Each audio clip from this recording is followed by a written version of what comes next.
Hello, everybody. Welcome back to Geezerology on this beautiful Wednesday. And I say that with a smile on my face because we're in a time loop here. This is actually Sunday, but it's going up on Wednesday. Anyway, we're here to talk about the Georgia group, band out of Atlanta, Blackberry Smoke, who has just released a new album a couple of months ago called You Hear Georgia. And the song, I think, is dedicated to their home state, as I understand it, as I've listened to the song. Anyway, this is an album that Bob suggested that we discuss. And it's pretty heavy on the country rock and the Southern rock that we all became very familiar with back in the 70s, and this is sort of a rebirth of that. But anyway, this is Bob's album. This is Bob's discussion. So Bob, take it away, buddy. All righty, thank you, Scotty. Okay, well, this is obviously going to highlight the differences between me and my two esteemed colleagues here, both of whom grew up in the urban environs of St. Louis, and I matured in a small town in southeast Missouri. I'm not a Southerner, but I was about as close as you could get to it. Where I was born, with a strong arm and a rock, you could hit Arkansas. And I grew up in an area just above the boot heel. You could head down into the flatlands and still see the sharecropper cabins and stuff. So I was affected somewhat by the South. I grew up in an environment where there were two types of music in my house. There was country and there was Western. So those are my roots. And while I left that area just as soon as I could and never went back, you can take the boy out of the country, but you can't take the country out of the boy. So I do have an appreciation for good country.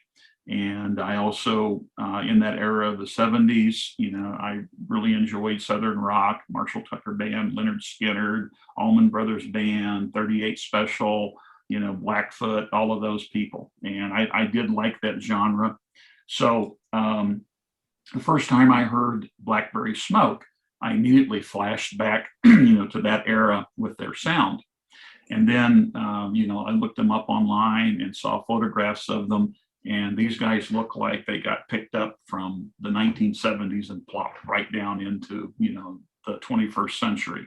So, yeah, they're definitely paying homage to the days when we, did country rock and Southern rock and such. So I don't want to call them throwback because I think they're standing on their own, but it's definitely a sound that, I'm familiar with and that I liked back in the day. I first got introduced to them with their album called The Whippoorwill in 2012. And that was my introduction to the band. And I really loved that album. And my first thoughts upon hearing that album, I kind of flashed back to the Georgia Satellites. And they had a little sound like them, and also had, if you remember, the one hit that the Georgia Satellites had. Keep your hands to yourself. Keep your hands to yourself. Yep. Blackberry Smoke had some songs that were in that kind of vein, that had a good driving rhythm and were kind of funny and stuff. So I love that album. And after listening to their newest album, You Hear Georgia, this one's starting to grow on me. And with the title track, what they're trying to say is, when I talk, you hear Georgia, and you immediately think about all of the cliches of the South, the racism, the poverty, and all of those things that come with it. And they're trying to say, there's more to us than that. And they are somewhat correct, because you think about the South, it gave birth to blues and jazz, and the South is actually responsible for rock and roll. You think about Elvis Presley, Jerry Lee Lewis, Johnny Cash, Carl Perkins, all recording there at Sun Studios in Memphis, Buddy Holly out of Texas, and the blues became a foundation for a lot of rock and roll. So, there is good stuff out of the South. Their message is kind of hard to buy into when you look at what's going on in the South right now with politics and the pandemic and a lot of other things going on. But I understand that message because I grew up bordering that, and I don't, want to be defined by where I came from. So I understand that message. They have some guest performers on here, Jamie Johnson, who's a country performer, Warren Haynes, who was with the Allman Brothers and Government Mule, and then Ricky Medlock also is a guest performer on here. And, Ricky Medlock was with Blackfoot and was one of the original members of Leonard Skinner and is currently back with them, so they do have their Southern rock roots, and they have their country influence, obviously, and they've got the rock and roll influence, and then they're merging them together some. So they've been very successful with what they're doing. When this album was released, it was a #1 album. It was reached #1 in album sales on both the country and the rock charts, and it garnered 1 million streams in its debut week. So obviously you have to be a fan of the genre to appreciate them, and I can understand people who don't like Southern rock. I do. I think it's intelligent music, so I think in that sense it rises above some of the cliches you might have about Southern rock, where they sing about being good old boys and stuff like that. So there's some intelligence to this.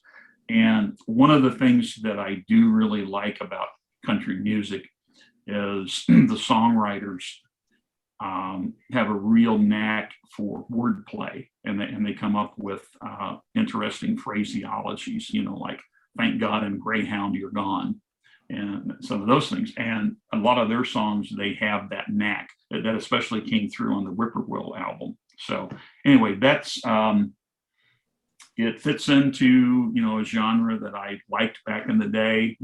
I was a big Leonard Skinner fan, Charlie Daniels, all of that. And so that's why I appreciate what they're doing. It's kind of interesting that segueing off into something, Greta Van Fleet, the young group of young performers from Michigan, they took the rock world by storm a few years back when they came out with their debut album, and they're in a different genre than these people. They're doing Led Zeppelin type rock, and they got a lot of similarities of Led Zeppelin. And Greta Van Fleet took a lot of criticism for being Led Zeppelin clones. Interestingly, I haven't heard that against these people, even though they're obviously in that 70s Southern rock thing. And so I don't, so it's interesting why Greta Van Fleet took all of that flack, but these guys haven't. But anyway, that's kind of where I come from with them. Yeah, a lot of that criticism, I think, that Greta Van Fleet gets, and that you say that these guys haven't. I think that most of that is crap. It's. I mean, I listened to this 3 times through, I think, over the last week or so. You Hear Georgia. I've not listened to any of the other Blackberry Smoke albums. I see their debut came out in 2003, so they've been around for a while now, and are establishing themselves obviously as a force to be reckoned with. I'm not familiar with them, haven't heard them, but they don't run in the same circles I do, which is understandable. I listen to You Hear Georgia, and I hear exactly the same thing that I used to hear. My younger brother was a big fan of those folks you were talking about. My younger brother loved Charlie Daniels, Leonard Skinner, Molly Hatchet, that whole genre, and so I kind of heard it, just kind of off in the sidelines with him. And there would be a couple of songs, like some of the hit songs I thought were pretty good, but not my wheelhouse. Anyway, to bring it back, so I listened to You Hear Georgia, and I heard exactly the same thing that I used to hear in 1973 or 1974. My first reaction when I'm listening to this is that I was in a time tunnel. It's like, hey, 1973 just called and they want their Leonard Skinner back, But I also recognize when I had that reaction that that I'm having this reaction because I don't know it well enough. I don't know Blackberry Smoke well enough. I don't know Leonard Skinner well enough. I don't know Charlie Daniels well enough. I don't know any of these bands well enough because I've never really listened to them and paid much attention to them and never really studied them. And so just on the surface, it sounds to me exactly like what I used to hear coming out of my brother's radio and my brother's stereo at his home back, 40, 50 years ago when I used to hang out with him. So my question, and so I can say that, and I can make that criticism. I can say, well, okay, well, I'm going to be the guy who criticizes Blackberry Smoke because they sound exactly like what we used to hear 50 years ago. But I don't think that would be a valid criticism for what I just said. And I think that's where a lot of what you hear coming from, the critics of Greta Van Fleet, and unfortunately a lot of people who don't know what they're talking about. I fully admit I don't know what I'm talking about, but that's my reaction. So my question to you is, if you were to come to me, and I've never heard any of this. I mean, I'm completely deaf to anything that's happened in the country rock field for the last 50 years. Mm-hmm. And you were to come to me and say, I want you to listen to some country rock. Why would you steer me towards Blackberry Smoke and not Leonard Skinner and not Charlie Daniels and not that? I guess another way to say it, what is Blackberry Smoke bringing to the table that none of the bands that came before a few decades ago brought to the table? What is there something that Blackberry Smoke is adding to the conversation? I mean, okay.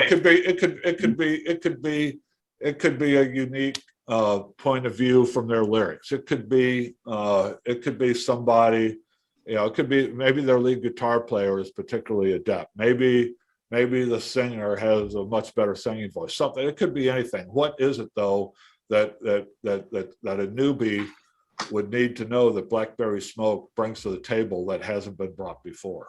Okay. Very good question. I hope that I have a good answer for you, but I'm fearful that I may not. Okay. I don't know if I could build a real case that they are unique or really different from that genre, okay, or that they're blazing new, ground that's never been trod before. They're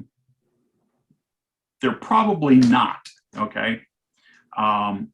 So, are they better than Leonard Skinner in their day? Are they better than the people who came before them? I'm not going to argue that they're better, okay?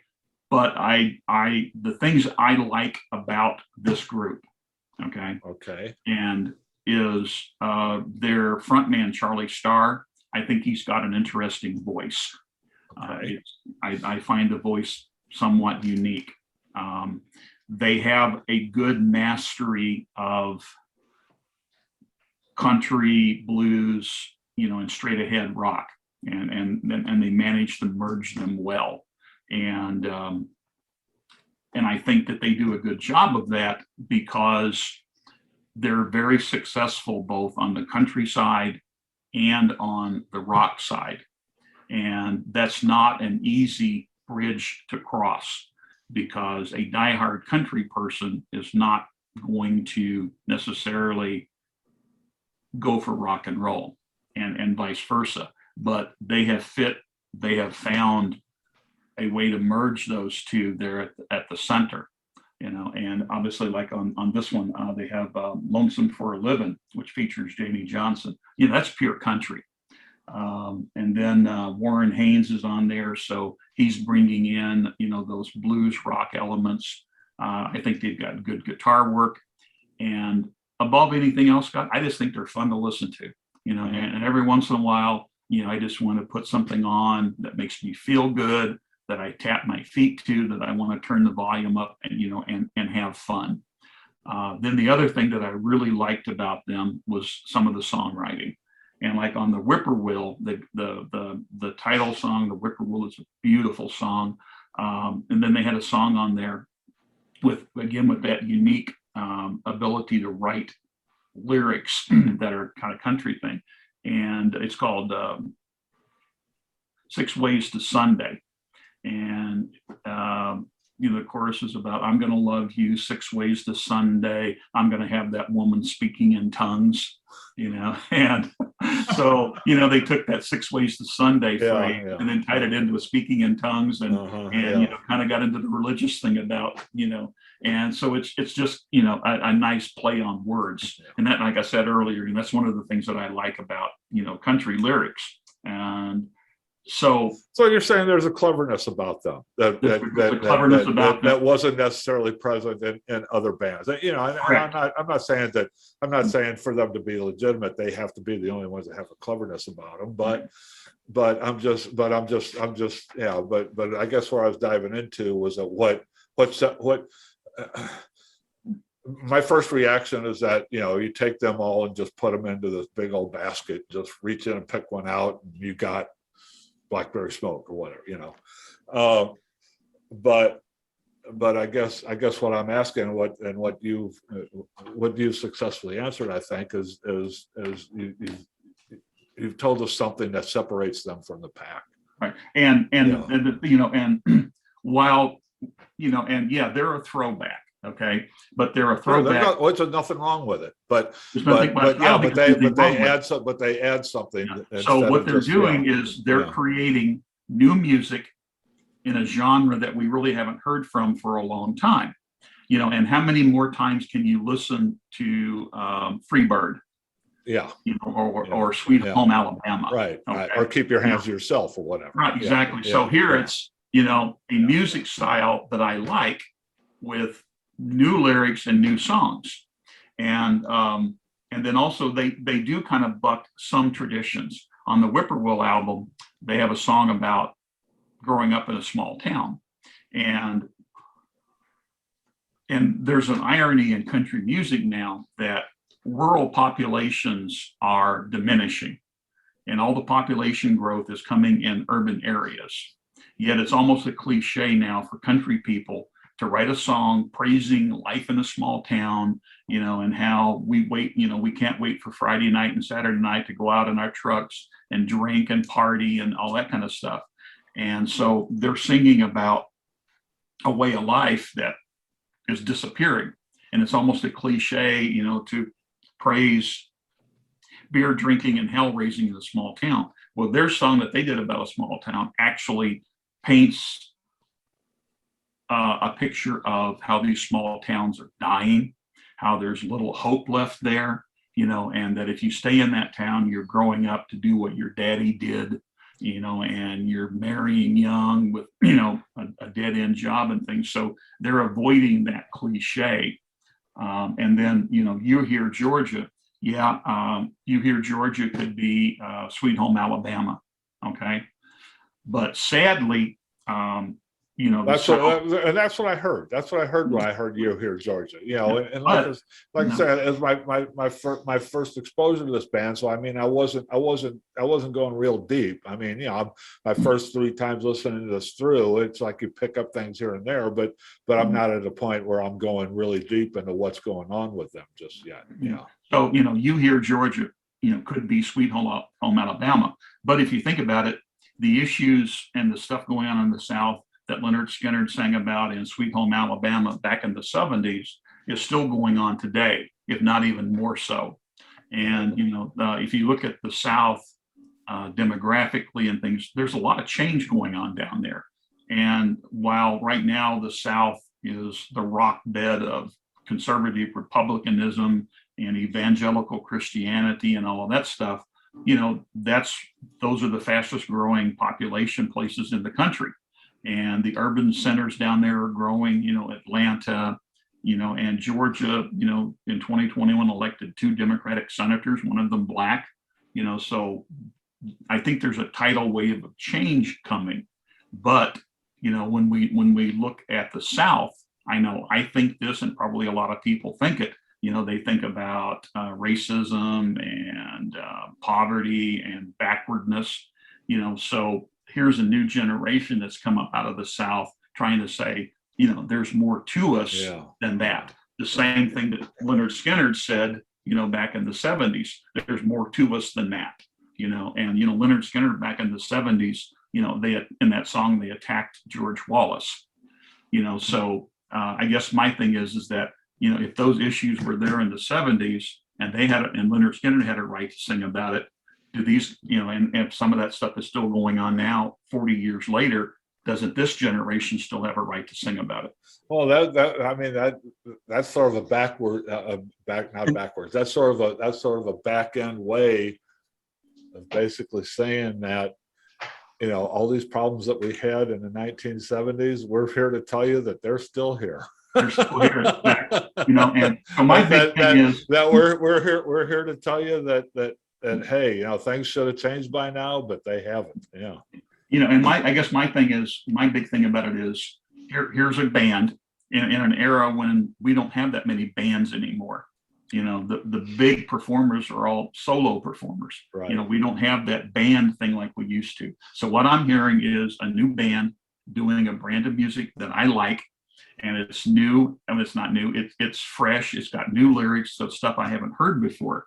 And the same with Greta Van Fleet. They sound a lot like Led Zeppelin, but again, here's a bunch of young 20-year-olds doing my music, and I get to hear something that sounds comfortable and familiar to me that's new. And I think, and this is just Bob's opinion for whatever it's worth, a couple bucks may buy you a cup of coffee with it.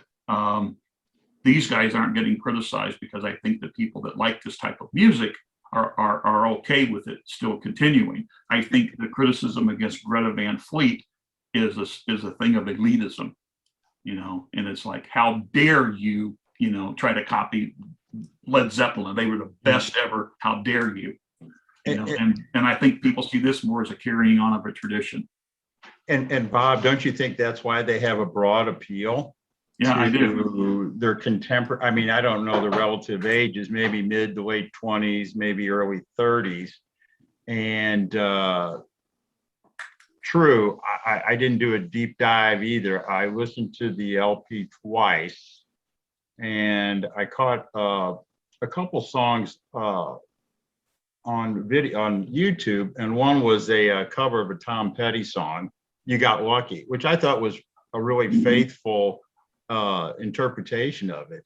And when you mentioned prior that they sound much like Leonard Skinner, yeah, it's almost like you could take Leonard Skinner, Marshall Tucker, and Blackberry Smoke would be the baby of them. And that's fine. I mean, I think they're working in a genre that obviously inspired and influenced them, but they do have to put their own touch on it. I think the vocalist, as you said, he's got a distinctive voice. And then going through some of the songs on this LP, the one which they also made a video, not their best song, but it was called "Hey Delilah." Yeah. This falls right into that.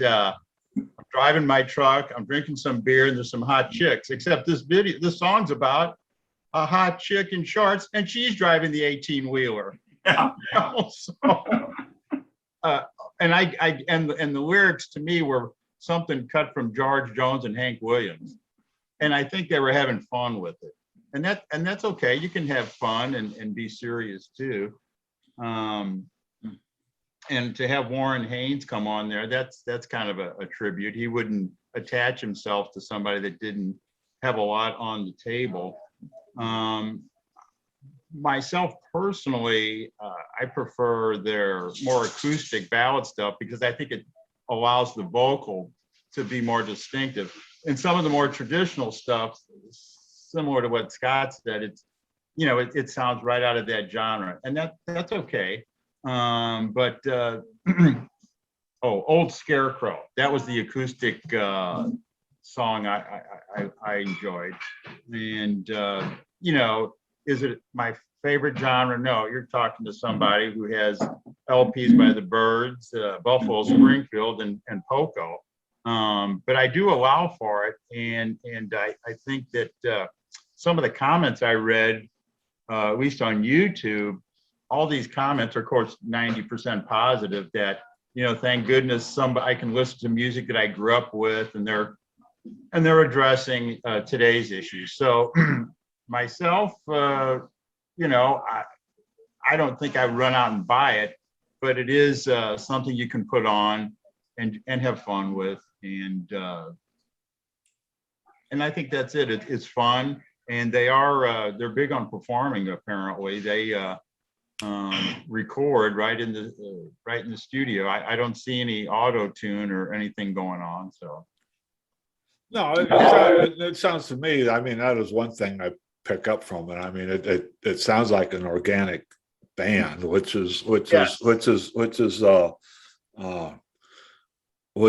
not nearly as common now as it was in our day. You know, because as Bob mentioned before, it's like most recording artists now are you know, for the most part, solo performers who have a couple of you know,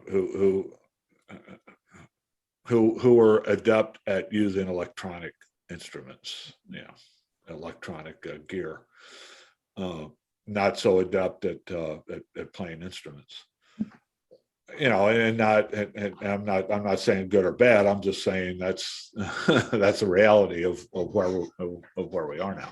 There's actually a whole lot of studies that have been done about why we don't have bands, true bands like we did back in the day. And I've actually saved some of those things that I've read, and it's kind of a complicated thing. A lot of reasons for it. Well, I think I may be wrong, but I think the big reason is that it's a hell of a lot cheaper to start a recording career now when you have a couple of electronic instruments and a laptop. You know, and you can get you know, there's no barrier to entry when, you know, if you get adept at that rather inexpensive way to do it. You know, or if you're putting together a band and you're buying guitars and you're buying keyboards and you're buying drums and all that. I mean, that's, you know, you need some seed money to do that. And you know, one of the articles that I read had put a lot of it on social media, you know, and the way that people find music. And whereas back in the past, you know, you had record companies that were signing these bands and promoting them. And so if you found a band that you liked, you had a certain amount of loyalty to them and you would follow them. And you only got exposed to whatever the record companies wanted to put out, you know. So and obviously if the record companies found something that worked, you know, they wanted to keep that going. And I know that, you know, I became loyal to certain groups and I would buy anything that they put out even without even hearing it, you know. And so it's an interest. It's all that whole great big sea change about what's going on in the industry and society and everything. So, you know, like I said, what I see here are people doing a good job in a genre that I like, that's new. And I see the same thing with Greta Van Fleet. And, you know, when we did Dermot Kennedy, you know, back several months ago, you know, I was kind of iffy on him. And then, you know, we talked about me going to his live concert, and what he did on stage was completely different, you know, than what I heard on album. And it was like, I'm watching a rock and roll show. I'm at a rock concert, you know, with musicians and sound of, you know, and everything. And it's like, I've gone back 20 or 30 years, you know, to a show, you know, so, you know, it put me back in my comfort zone where I'm just listening to real music with real musicians, you know. So that's what I see with them and Greta Van Fleet and some others out there. Yeah, I think organic music is probably a better word to describe that than real. I mean, any music is real music. It's just but organic distinguishes. I don't know, but Organic is a word to me that distinguishes between people who are playing unique instruments or versus people who are doing things electronically, which emulates instruments. What I see here, maybe Charlie Starr, the front man coming in and saying, "Hey guys, I got these lyrics. What do you think?"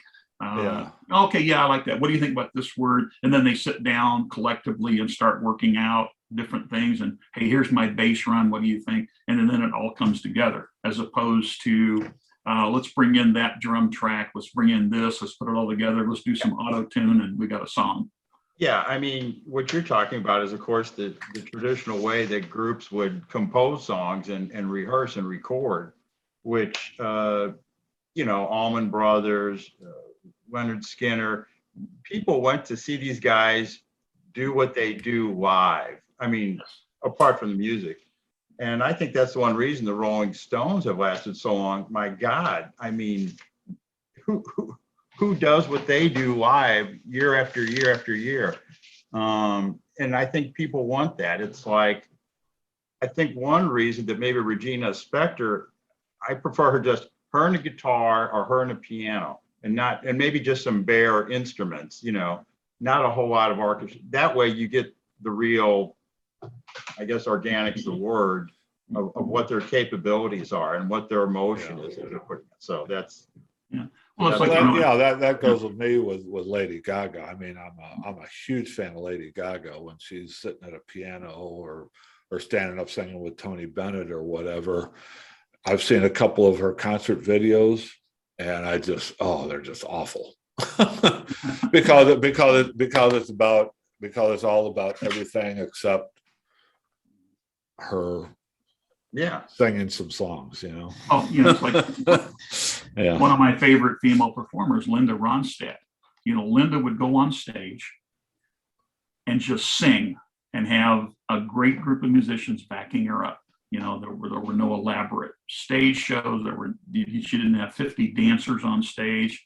She just came out with this beautiful little petite woman with this incredible voice and just sang,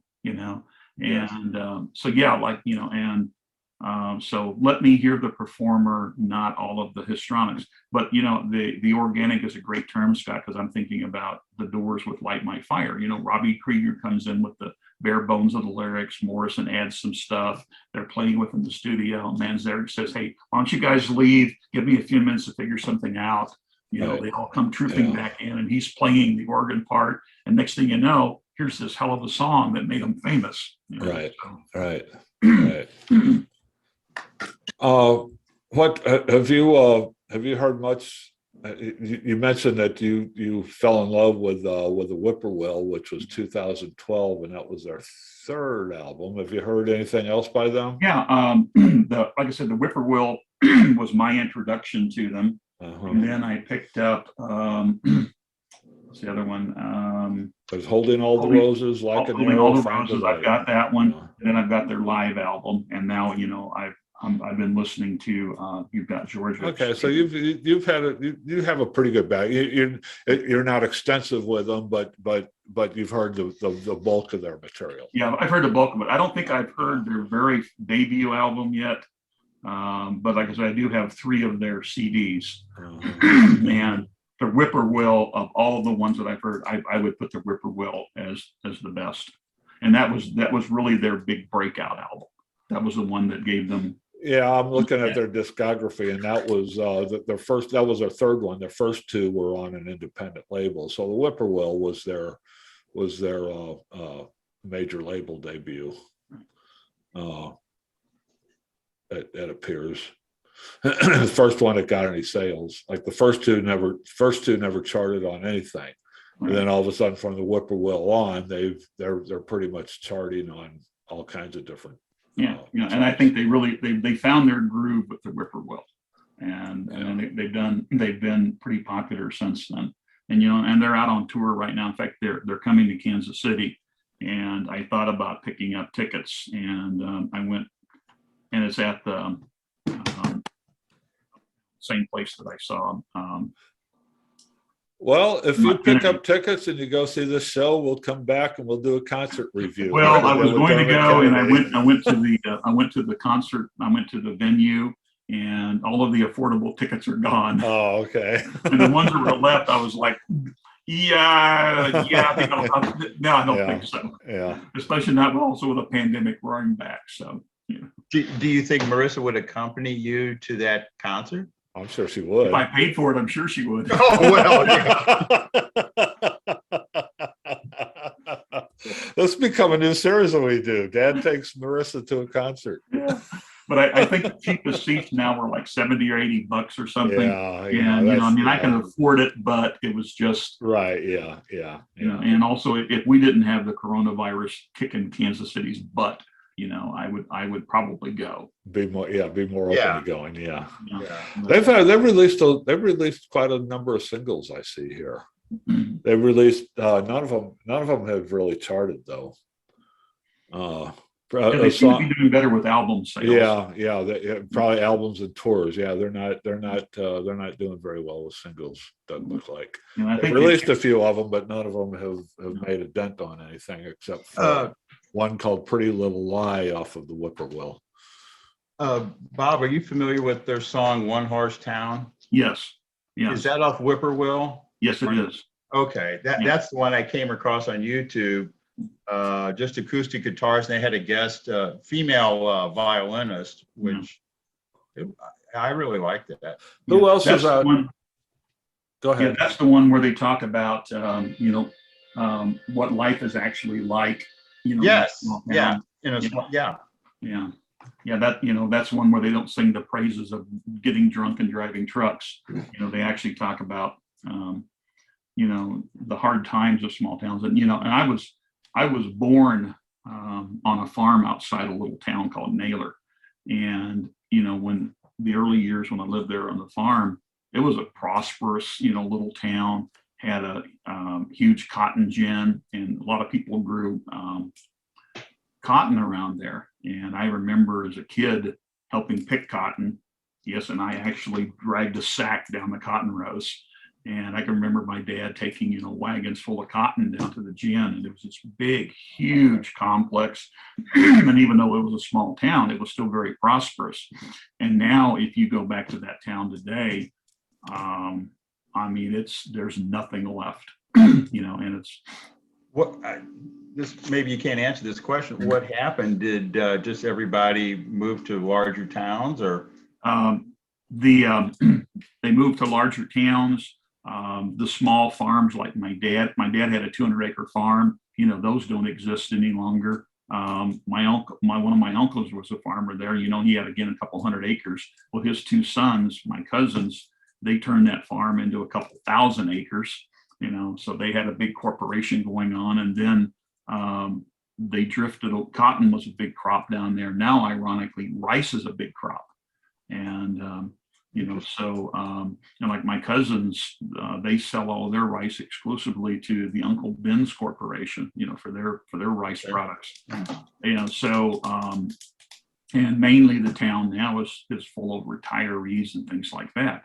And and it's just a totally different time. And I remember there was a blacksmith shop in town called Clutter's Blacksmith.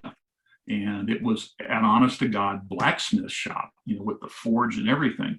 And I can remember my dad taking farm equipment in there to get fixed, and old man Clutter, you might bring in like a sickle bar, where you broke a tooth off or something, he'd go pound one out at the forge and make it, and that's now a museum, but I remember going there as a kid, and watching this old time blacksmith work, and then going into the cotton gin. And I can remember when cotton harvesting season, you could drive down the road and the shoulders of the road would be pure white, from all the cotton bolls that blew out of the wagons, and it looked like snow. And I remember, gas stations down there and grocery stores and everything. And now most of it's boarded up, it's all run down. And, there's still a lot of agriculture going on, but it's now these big farms. And, and my cousins, they have these huge storage facilities. And if they harvest the rice and they're not happy with the way the market is, they just store it there on their farm and then wait for the market to turn around and then they sell it. So, and I also remember you could drive east out of my hometown and go down into the beginning of the boot heel, and the land was totally flat. And I remember growing up, everything down there was cotton, and they still had sharecroppers. And you'd drive by and see the sharecropper cabins and everything out there. And now there's not that much cotton anymore. It's mainly like soybeans and things like that. And again, you've got these huge corporate farms that have all taken over. So does Blackberry Smoke? I know that they, the guy from Government Mule, and they're touring with one of the Almond Offsprings right now, I believe. But are there any do they have any like real contemporaries in their genre, or are they pretty much? I'm not aware of anybody at their level of success. Yeah. It's because it looks like the folks that they hang out with are veterans. Like I say, Government. The Allman Betts band that they're touring with. They're kids. They're kids. They're probably that same generation. They're the sons of Dickie Betts. Right. But that's that's a little different because that's a legacy act. Exactly. Yeah. It's not just some band that just came out of nowhere. Now, but full disclosure, I'm not out actively looking for people in this genre. I'm not even certain how I stumbled across them. I don't know how I got turned on to them. Well, if any of our viewers out there know of any contemporaries of Blackberry Smoke that Bob might enjoy listening to, now that you know that Bob loves this stuff, if you got any suggestions for him, just drop a comment down there and let him know. I back probably in the 2000s, I went through a period of listening to a lot of country music. And I had there wasn't much going on, in the rock world that was doing anything to me. So I started listening to a lot of country. And I remember I was painting my house one fall, and I had radio outside, and I had it tuned to a country station. And after spending 3 or 4 days painting my house and listening to it, I kind of had my fill of country, and I started too much of a good thing. Too much of a good thing, and I kept hearing these endless songs about, the glories of living in a small town, or, getting drunk on Friday night and partying and stuff. And I did come across some performers out of there that I really liked, and I still listen to.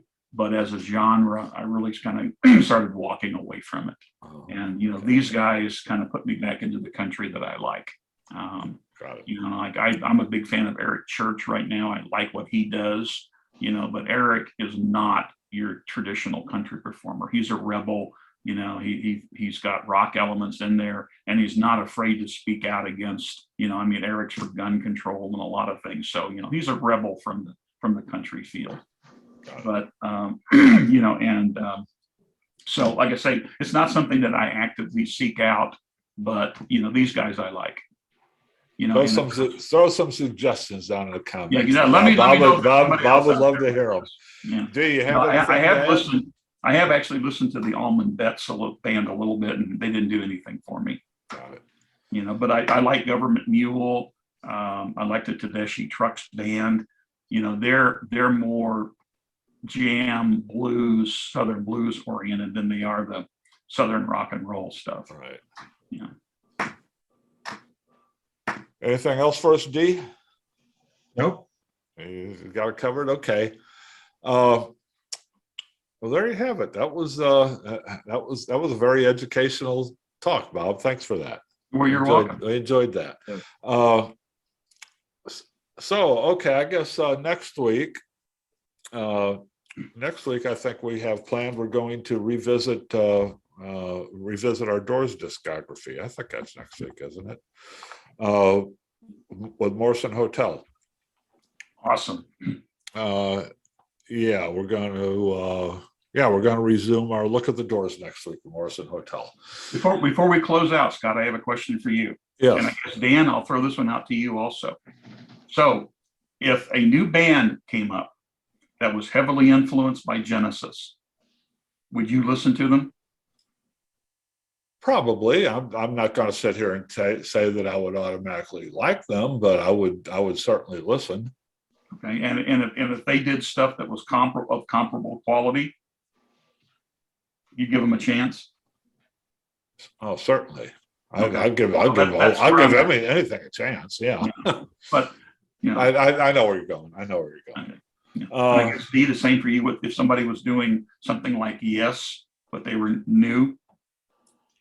Yeah, I certainly would listen to them, give them the benefit of the doubt, you know.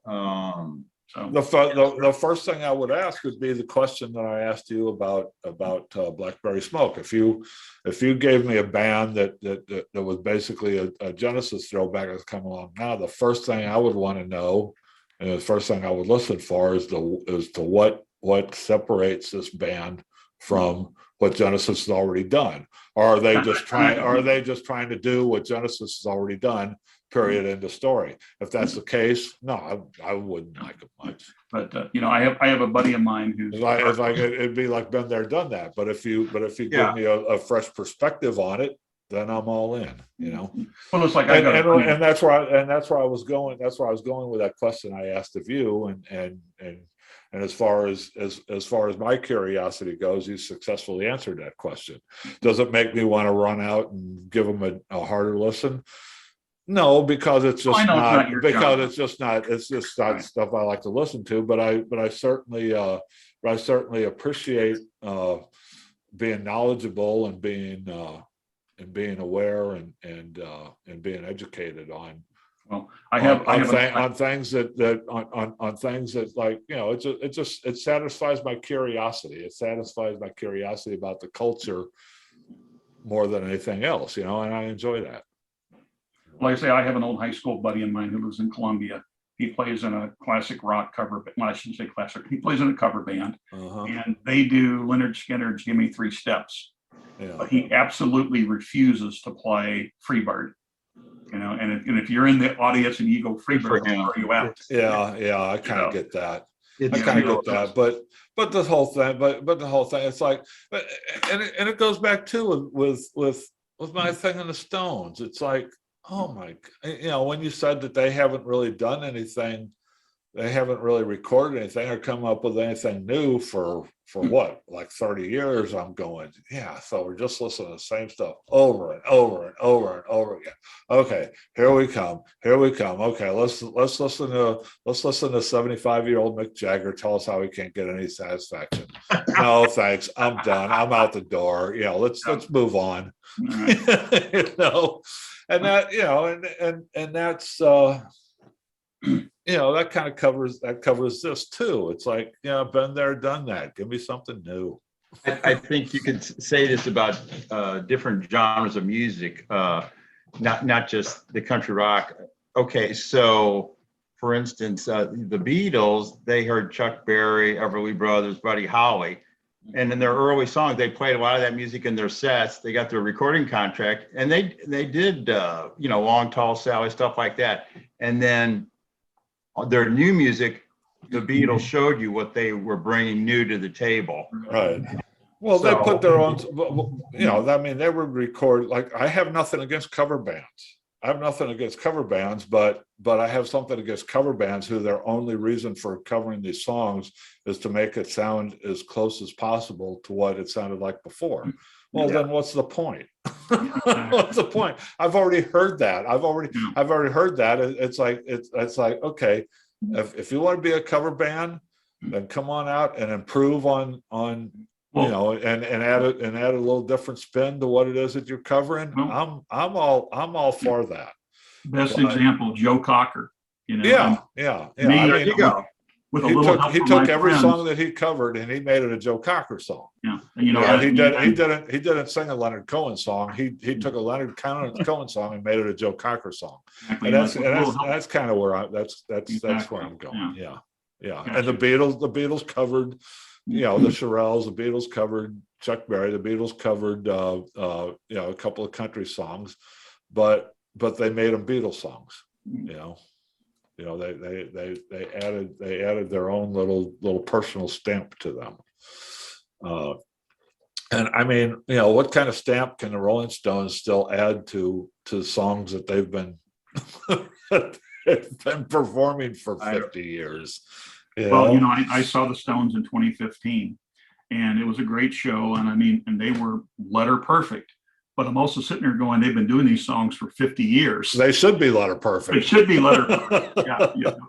And so they should have perfected this by now. it was a bucket list thing, but at the same time, you know, it's like I'm not hearing anything that I haven't heard, you know, before. That's why I got sick of classic rock radio, which became so popular. I got sick of that. Like, you know, within 2 months of it becoming a thing, it's like, I'm over this. I mean, how many times do I have to hear Riders on the Storm? How many times do I have to hear War Pigs? You know? Yeah. Yeah. Give me a new version of it. I think they've got a list of maybe 100 songs. Yeah. Keep over them. Yeah. You can't. I haven't listened to Casey in a long time, and then I went back to it just to curious, and it's like, here we go.